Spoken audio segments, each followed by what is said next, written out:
We're here for the regular meeting of the Board of E&A. Stephanie, would you please call the roll? Mayor Person, I'm here. Untitled Here. President Reed. Great, all being present. The agenda for today is a bit long, so bear with me. I'm going to read it first, and then we'll take up the items one at a time. Items presented for the first time. Number 1, 18.101, request from the Comptroller's Office for approval of contracts and leases for various city departments as listed in Exhibit A.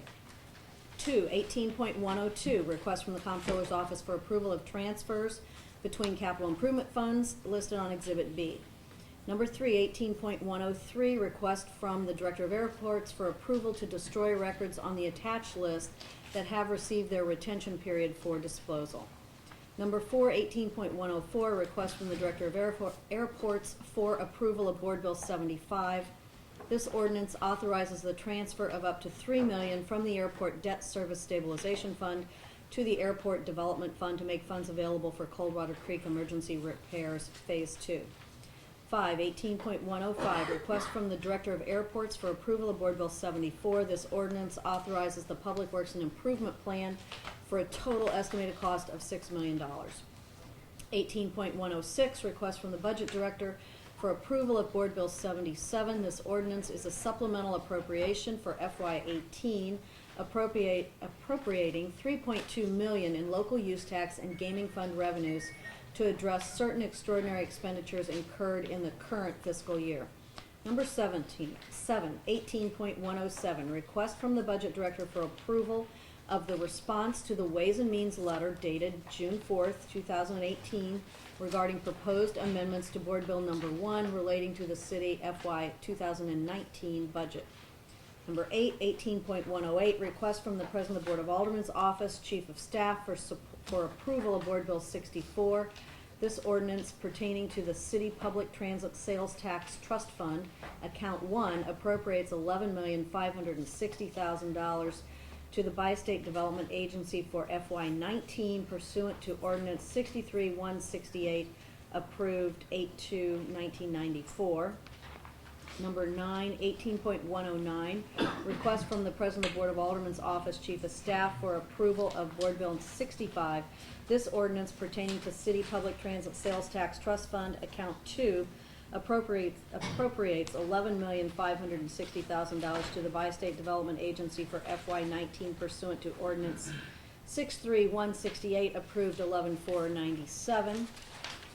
Number 10, request from the President of the Board of Aldermen's Office, Chief of Staff for approval of Board Bill 66. This ordinance appropriates $21,870,000 out of the Transportation Trust Fund to the Bi-State Development Agency for FY19 under certain conditions. Items deferred from the May 16, 2018 meeting. Number 1, 18.086, request from the Comptroller's Office for approval of contracts and leases for various city departments as listed on Exhibit A, line item 31, Italian Global Services, Inc. And number 2, 18.099, request from the City Councilor for approval of a consulting agreement with Moelis, McKenna, and Grow, Missouri, and team of other advisors subject to a meeting of the Selection Committee. This agreement is to contract with the advisory team to assist in developing the RFQ and RFP to solicit proposals for the potential privatization of the management and operations of the airport, evaluating responses, negotiating any proposed transaction, obtaining FAA approval, and other related services. Any ultimate transaction is subject to the approval of the Board of E&A, the Board of Aldermen, the FAA, and a majority of the airlines operating at the airport. That's our agenda for today. Madam Mayor, I'd like to take up the items deferred separately and move to adopt items 1 through 10 as presented.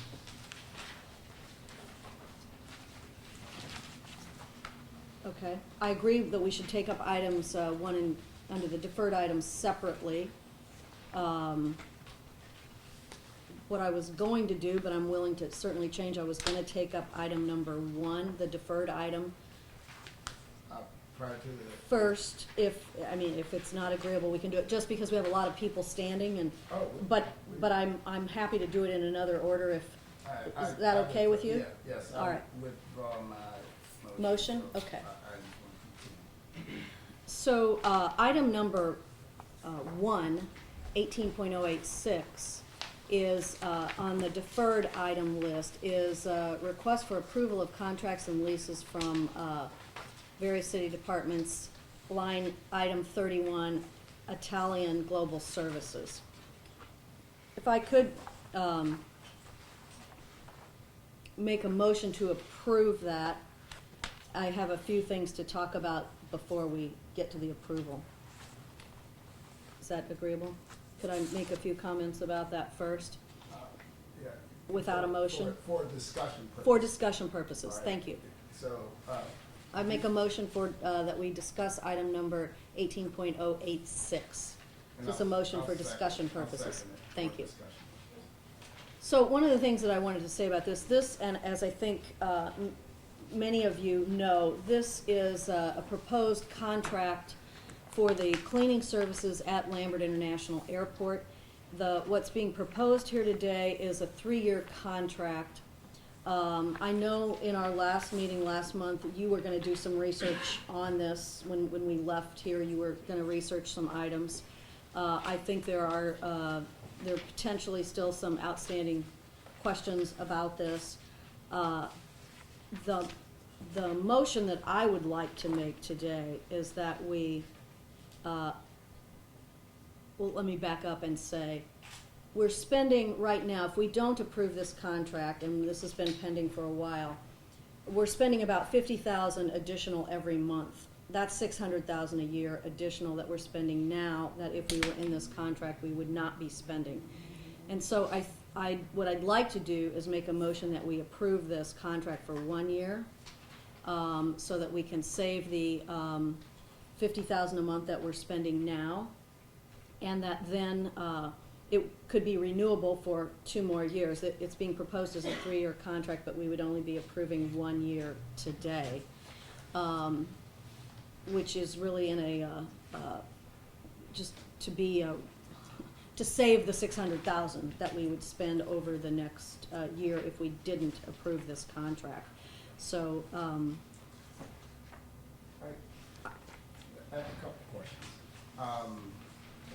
This contract, it didn't go through the normal RFP process. It went through a RFP request, but it was reviewed and approved by the staff. Is that my understanding with this latest version? This, I believe, is the 3rd RFP process, and I don't know if Mario's here. I'm sorry, I can't see everybody who is here. Okay. So I believe this is the 3rd RFP process that we've been through on a cleaning contract for the airport. And the 3-year contract that's before us today was approved by the Airport Commission on May the 2nd.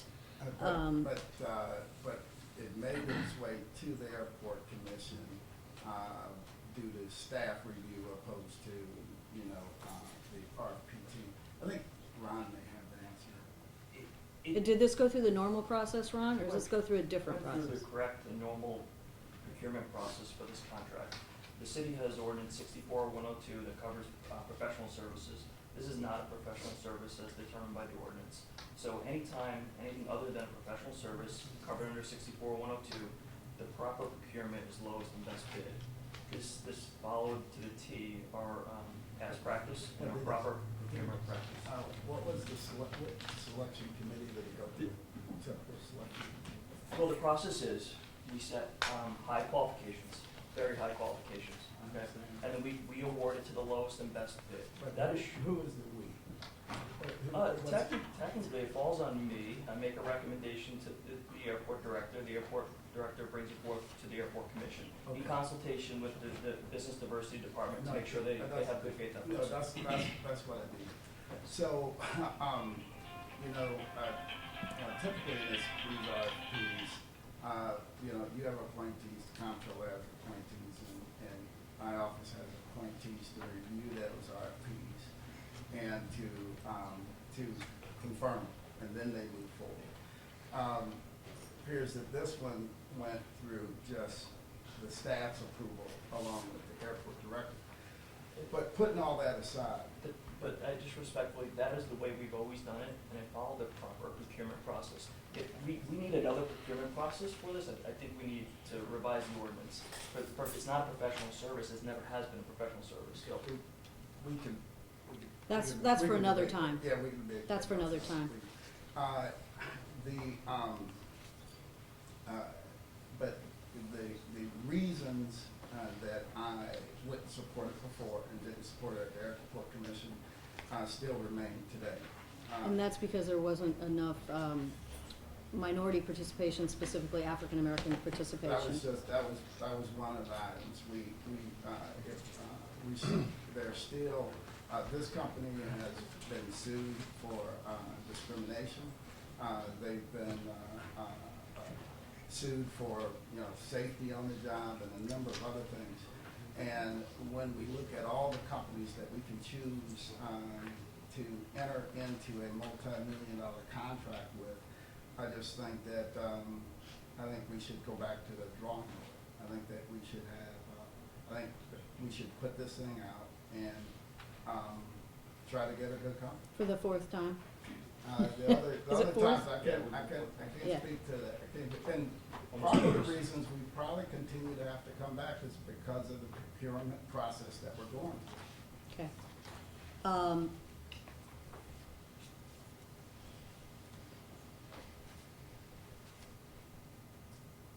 So I think we have two choices today.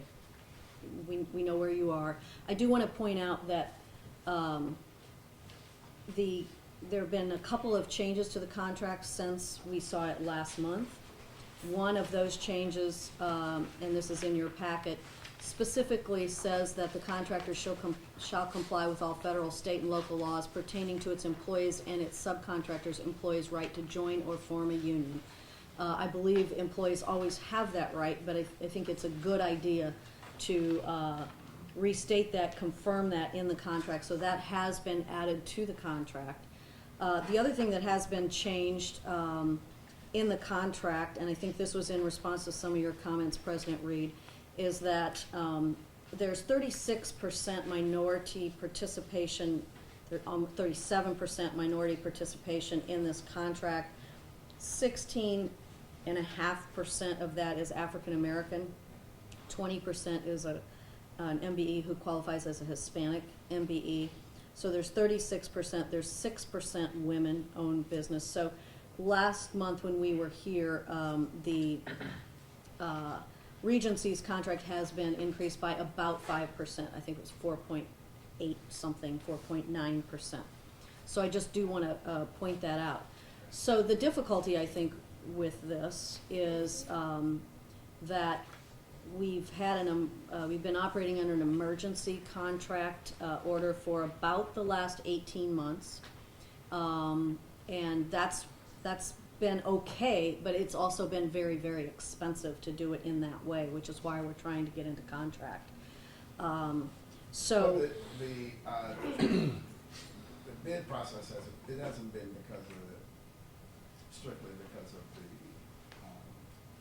E&A or anything like that. That 18 months of last Yeah. time, that 18 months is because of the previous contractor. Correct. Falling That's out correct. and not being able to perform to standards. that's right. They And then quit. And Yeah. then exactly. so we appointed someone under an emergency basis. Yeah, one of the minority contractors that's currently on the project Is the emergency? is the They're the emergency. service. Yes, they are. They- Yes, they are. So, so the choice is this: continue to defer it and spend an additional $50,000 per month, which is never something that we want to do, of course.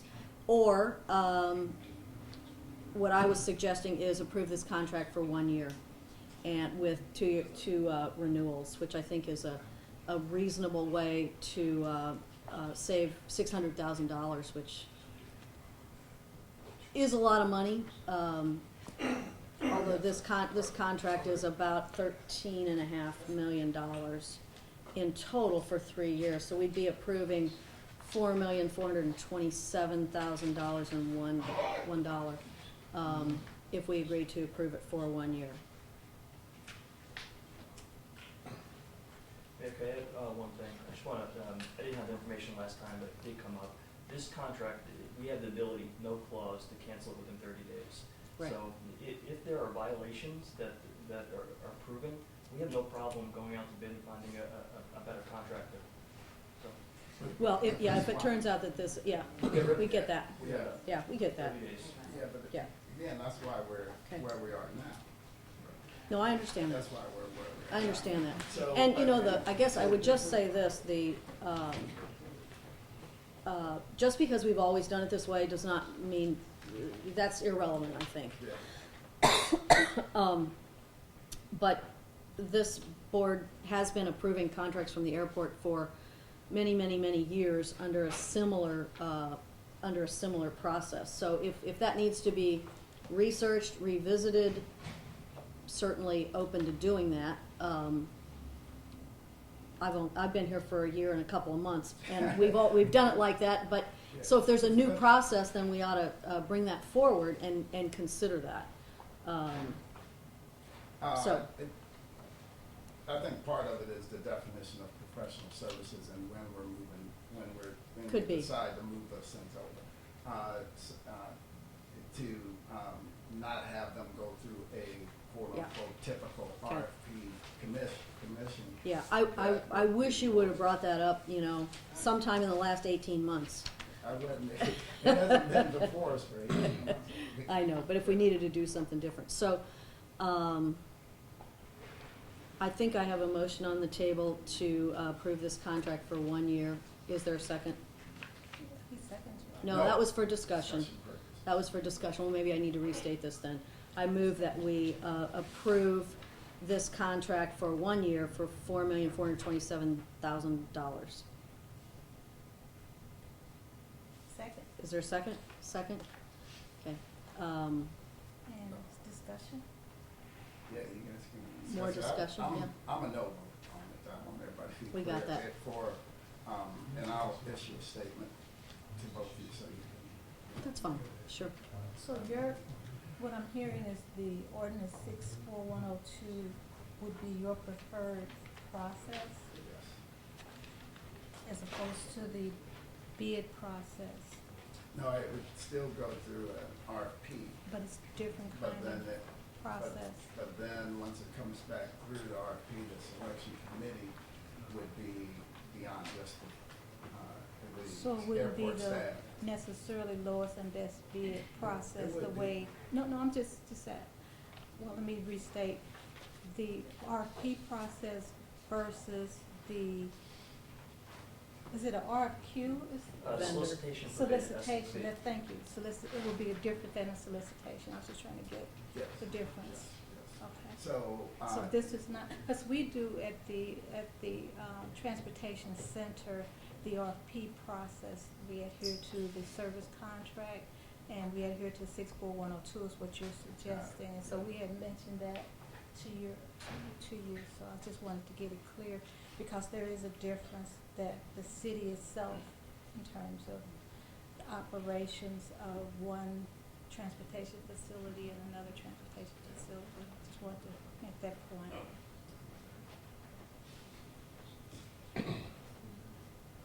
Okay, so there's a motion and a second. All in favor of approving this contract for 1 year? Aye. no, I'm going to abstain, and my reasons for abstaining is so that we can Okay, well, it fails. have a little bit more discussion offline, and maybe include all of the reasons why we have such controversy, because it seems to be an increased amount of controversy. Okay, thank you. So we're gonna continue to spend 50,000 additional per month until we can resolve this.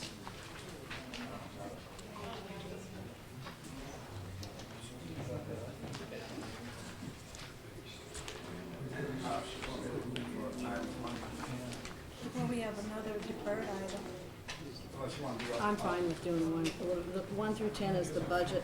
Either way, Yeah, I move. whichever you like. I move for adoption of items 1 through 10 as printed on your agenda. I'd like to separate out item, I believe it's item 8. Item 8. Is it, which one? The one where he was, 7. Is it 7? Item 7. Item 7. Okay. Item 7. Thank you. That's the budget. Thank you for that. Yeah. I wondered about that. That's okay. Because it's normally at the end. It is normal. Yeah. Okay. So I move for adoption of items 1 through 6 and 8 through 10 as printed on the agenda. Second. Is there any discussion on items 1 through 6, number 8, 9, or 10?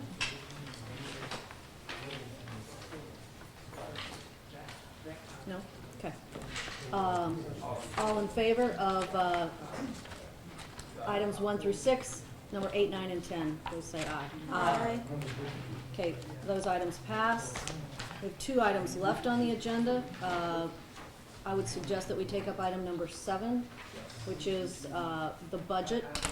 The budget was sent over to the Board of Aldermen 6 weeks ago or so, around the 1st of May. They have had a number of hearings, including a number of public hearings. The Board of Aldermen came back with a couple of changes to the budget, which we want to consider today. And if no one objects, I'd like to have Paul present that. Thank you, Mayor. I'm going to walk you through this exhibit. It says summary of Ways and Means, E&A response to Ways and Means Committee and other proposed changes. So, as the Mayor has indicated, we received a letter from the Ways and Means Committee regarding some changes to the proposed budget, and there are also some other amendments that are on the table as well, and I'll walk you through those. Under the response to Ways and Means, and I'm going to go through individually on the summary page, and there are detailed amendments behind those summary pages. Item 1, the election boards, a net addition of a position of correction to personnel schedule. That was for $87,000. Paul, hang on 1 second. Sorry, too much paper here. Okay, Okay. thank you. That was for $87,823. That was offset by a reduction within the election board's budget that Ways and Means approved as well. So that has no net impact on the budget. Item 2, neighborhood stabilization. It's funding for restoring the 12 neighborhoods, I call them NSLs, neighborhood improvement specialist positions. That's $800,000. The source of funds is going to be from the parking parking division. So what that does is, if you see, there's a 2A and a 2B. If you recall from the letter from Ways and Means, they had proposed reductions in the ward cap and ward capital accounts, allocating funds to citywide capital, which then frees up general fund revenue.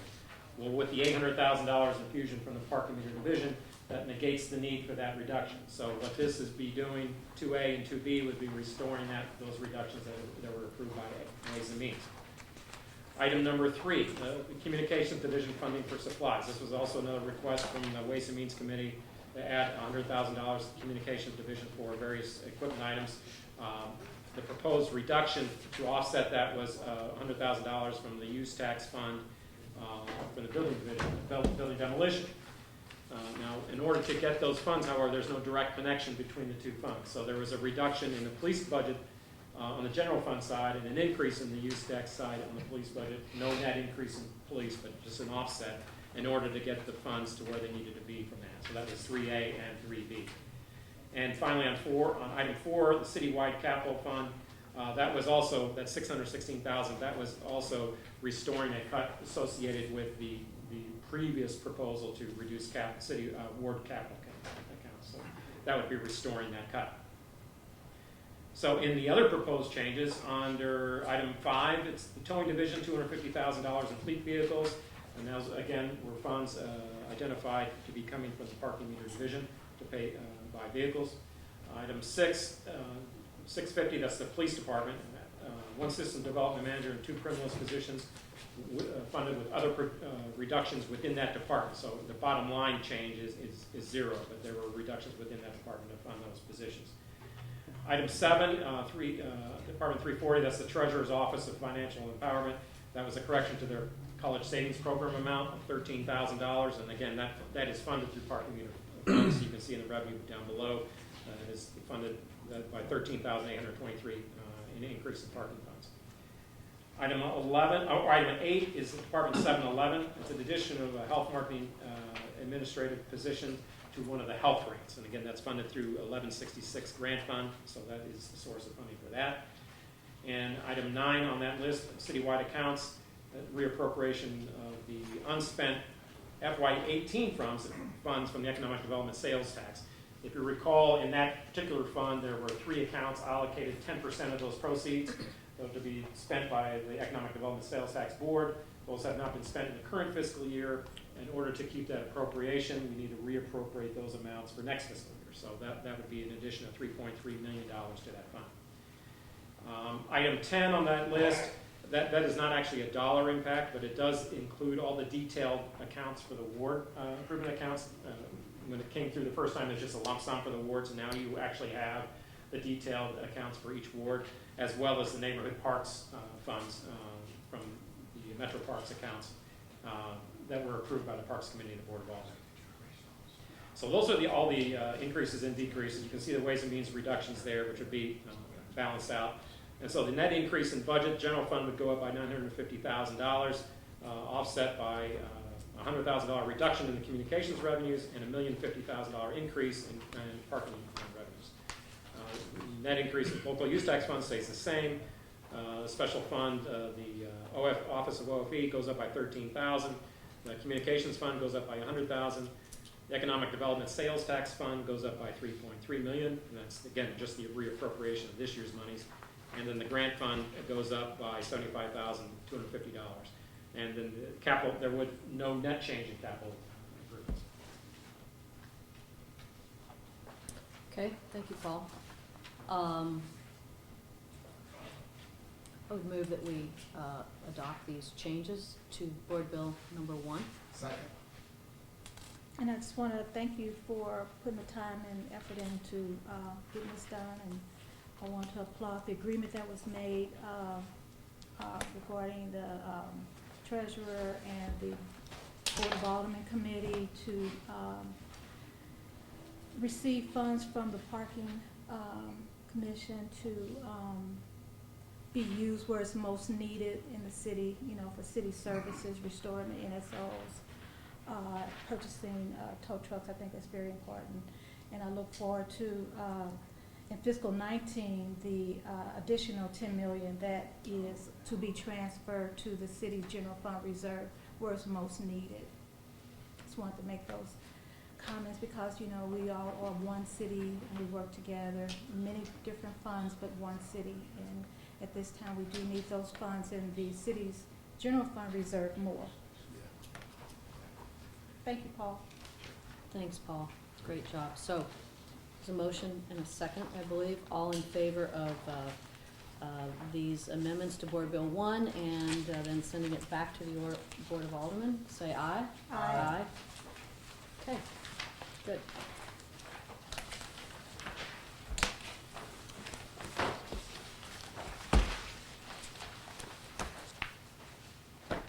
Okay, last item. Hang on a second here.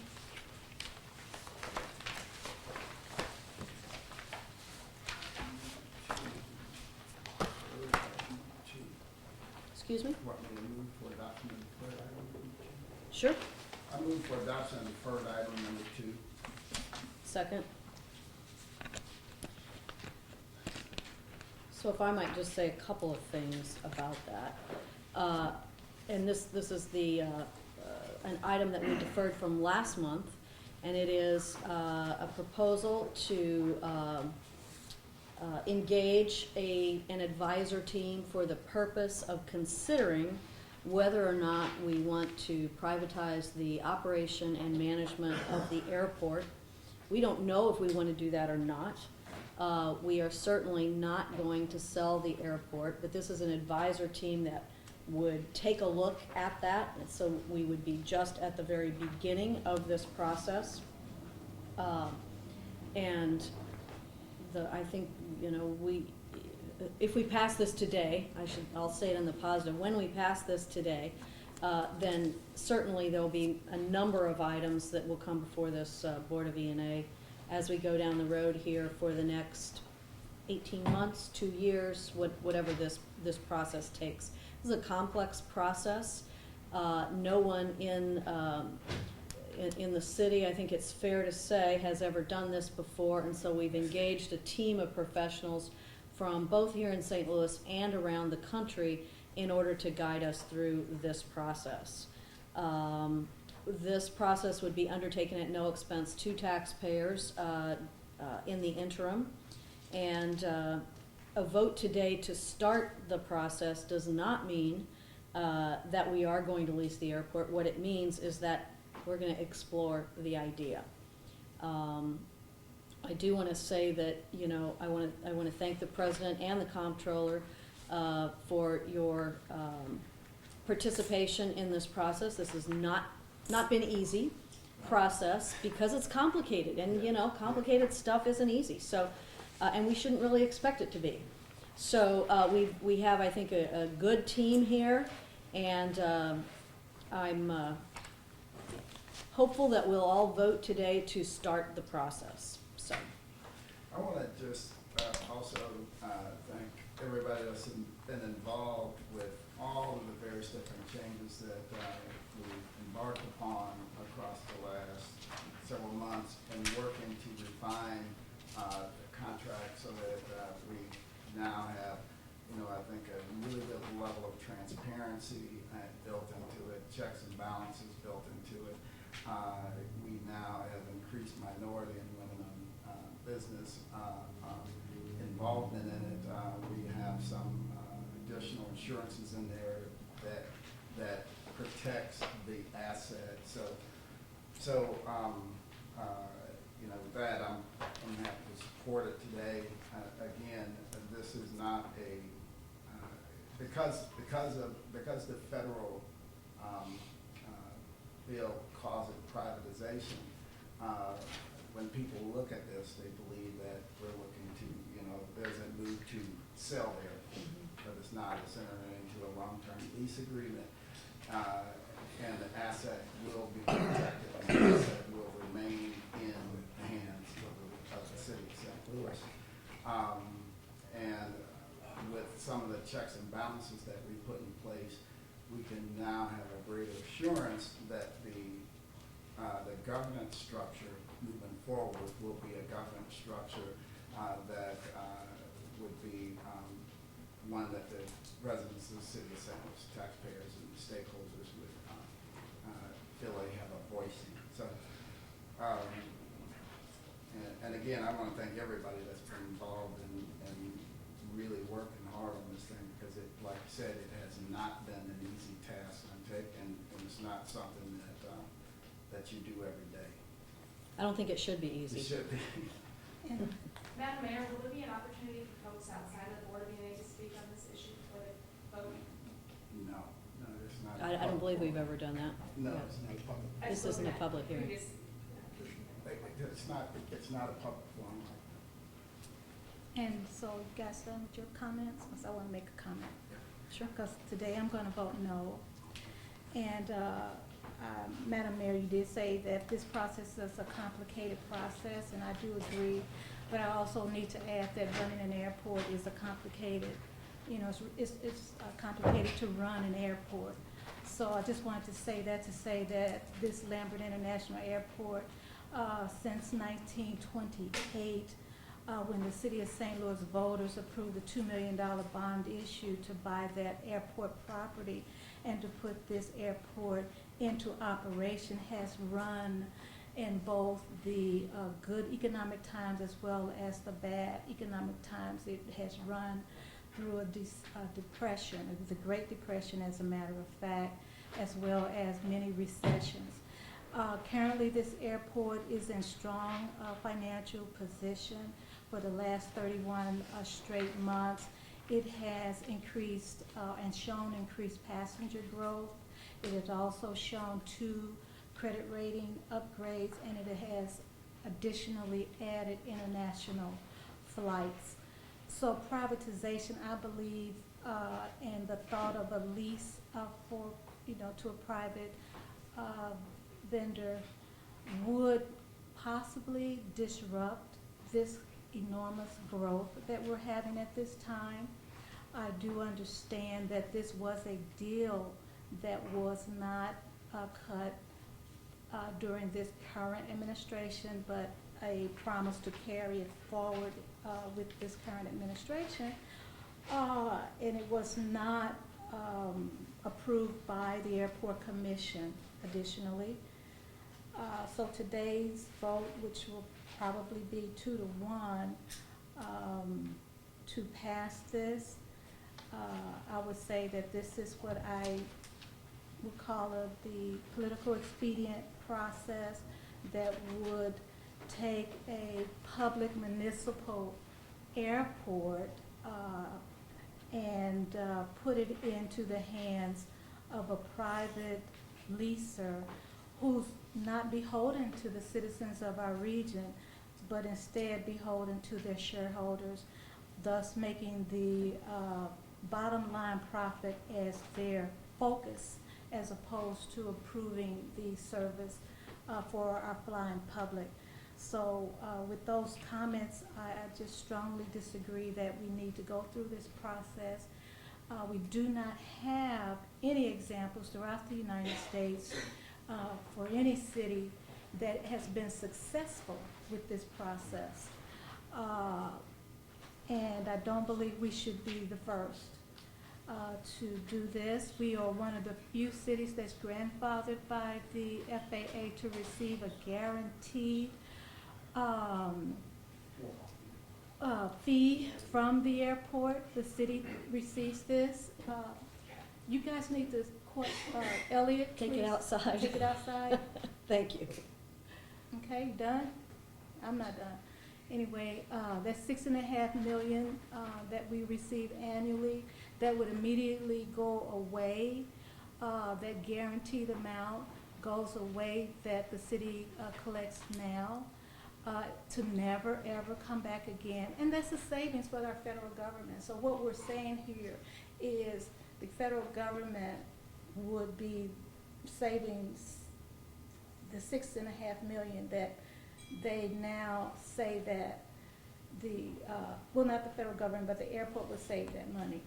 And that would be something that the city could never get back because of the location of the airport.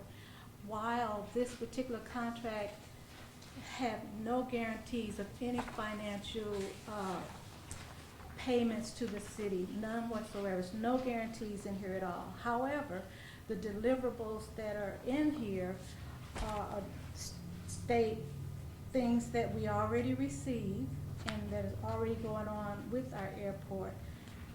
One of the things I need to bring up on page 10 of the contract, when we say that this contract does not have the city engaging or making payments to service providers, item I says that if the contractor that we're contracting with disagrees with the subcontractor, that the city may engage these contractors and pay them separately. And so that means that, and then that means that this contract, in my opinion, would be considered a possible open-ended contract, which I would have an issue with and may want to have studied from my counsel, because there is no provision in this particular item as to an up-to amount that the separate contractors would be engaged by the city separately. And that is a red flag for me, and I wanted to just point that out.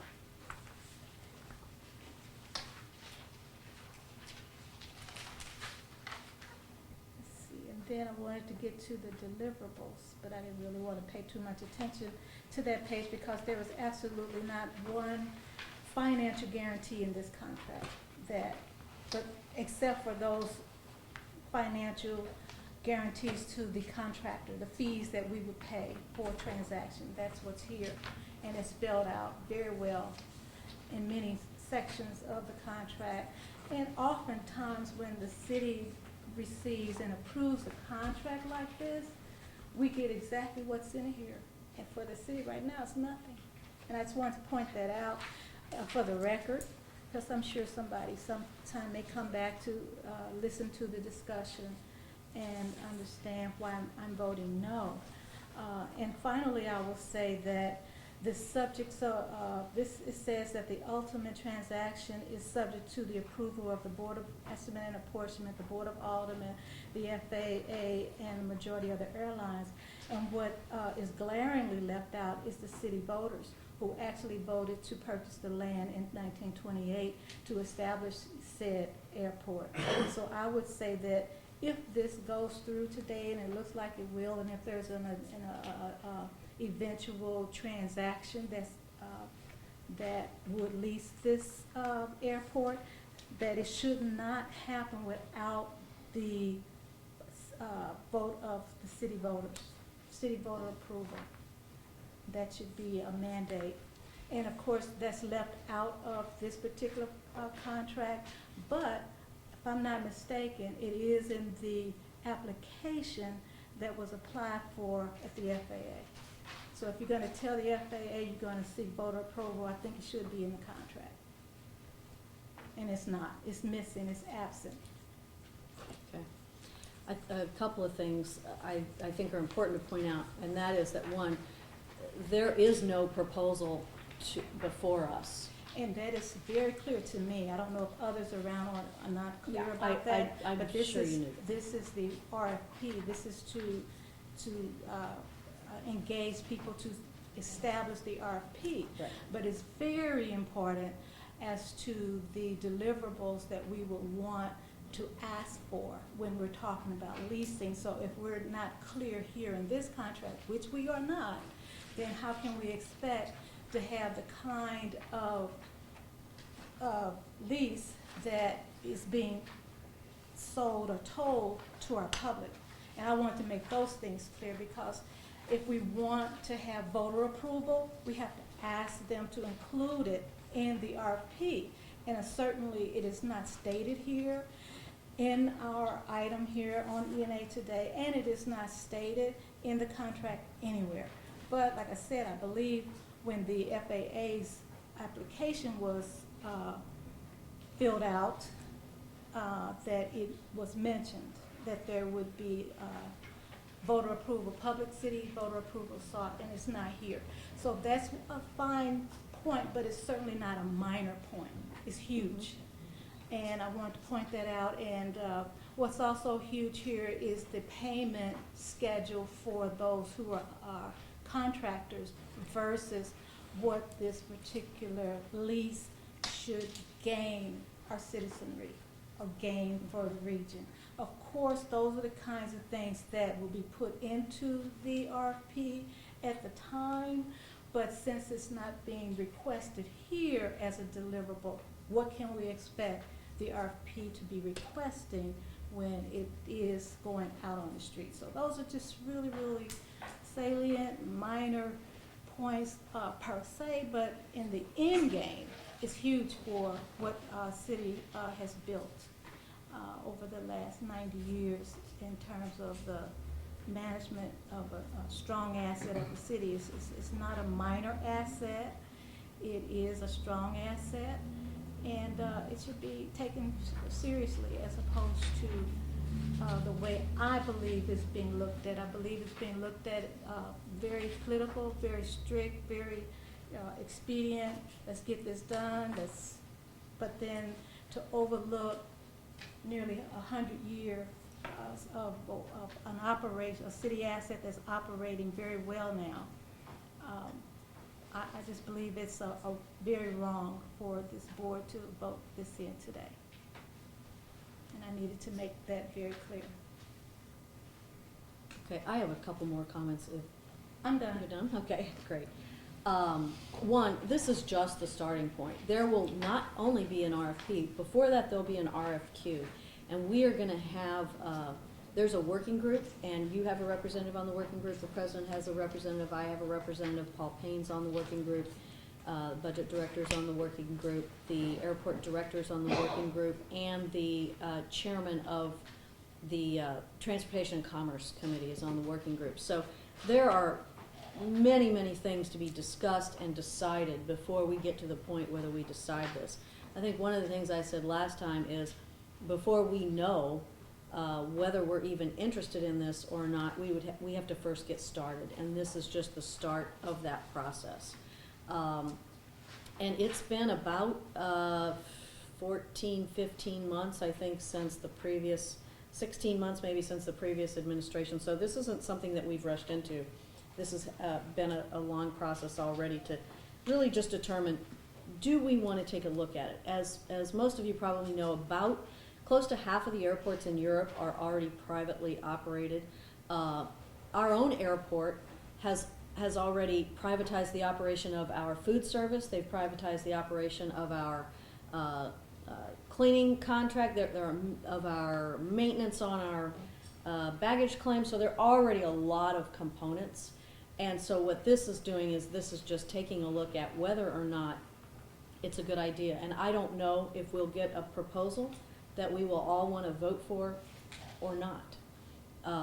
So this is just the beginning point of seeing whether or not we want to go down this path or not. So, and I think that frankly our airport is 31 months of growth is great, but I think that certainly we all would hope that our airport has more flights to more destinations more often, both for our residents as well as the businesses that are located here in the city of St. Louis County, and in our entire region, because that airport transportation is a component that companies do look at when they're thinking about whether or not they want to locate here or be located here. So if we don't get a better airport, if we have a proposal and it looks like we won't get a better airport, well, I personally won't be in favor of it. So.